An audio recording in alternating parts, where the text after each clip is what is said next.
thus far, the Royal Bahamas Police Force has confirmed that there are 5 deaths in Abaco.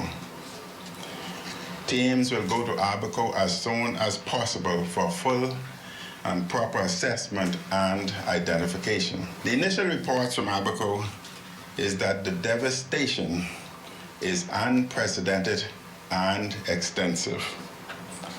They are deeply worrying. The images and videos we are seeing are heartbreaking.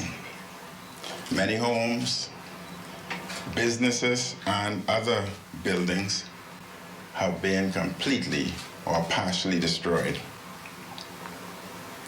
There is an extraordinary amount of flooding and damage to infrastructure.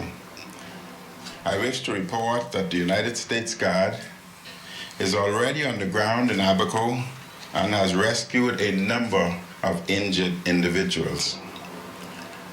Critically injured individuals are being taken to the Princess Margaret Hospital here on New Providence.